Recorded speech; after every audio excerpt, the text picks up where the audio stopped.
வணக்கம் நண்பர்களே.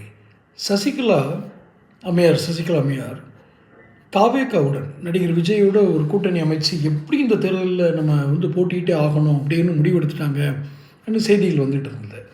அப்போ 55 தொகுதியில் போட்டியிடணும்னு நினைக்கிறாங்க, ஓபிஎஸ்ஸையும் கூப்பிட்டுட்டு. ஏன்னா நாம் மட்டும் குதிச்சா பத்தாது, கடலில் குதிக்கும்போது ஓபிஎஸ்ஸையும் சேர்த்து தள்ளி விடணும்.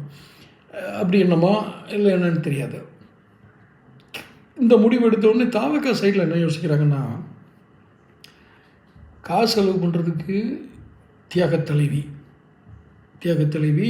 செம்மல் ஏதோ ஒன்று, தியாகத்தலைவி சின்னத்தாய்,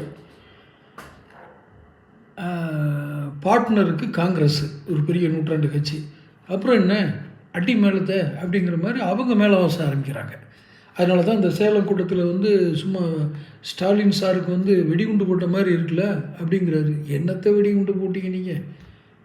என்ன வெடிகுண்டு? அவங்க எல்லா வெடிகுண்டையும் இந்த பொட்டுக்கு வெடியுமாங்கள்ல, சின்ன பொட்டு மாதிரி இருக்கும், அதில் போட்ட மாதிரி அவங்களுக்கு காதில் விழுக்கும்.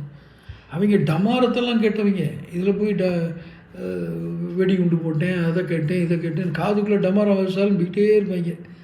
என்ன இப்போ என்ன நிற்கிதுன்னா, செலவழிக்கிறதுக்கு சசியமாக இருக்கிறாங்க, வீரத்தாய் தியாகத்தலைவி, பார்ட்னராக காங்கிரஸை சேர்த்துட்டேன்னா ஒரு வேல்யூ, காங்கிரஸ் எங்களோட கூட்டணி சேர்த்துருக்காங்கன்னு ஏதோ ஒரு எனக்கு தெரிஞ்ச வகையில் 5லேருந்து 10 சீட்டு ஜெயித்தாலே பெரிய சாதனை.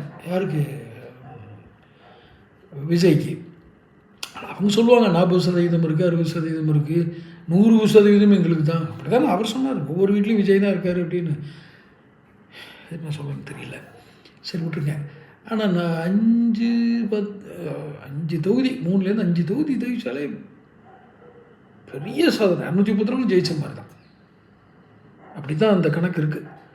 ஸோ இப்போ என்ன கணக்குன்னா, தாவேகாவுக்கு ரைட் செலவழிக்க வேண்டியதில் முக்கியமாக ஆதவ அர்ஜுனாவுக்கு.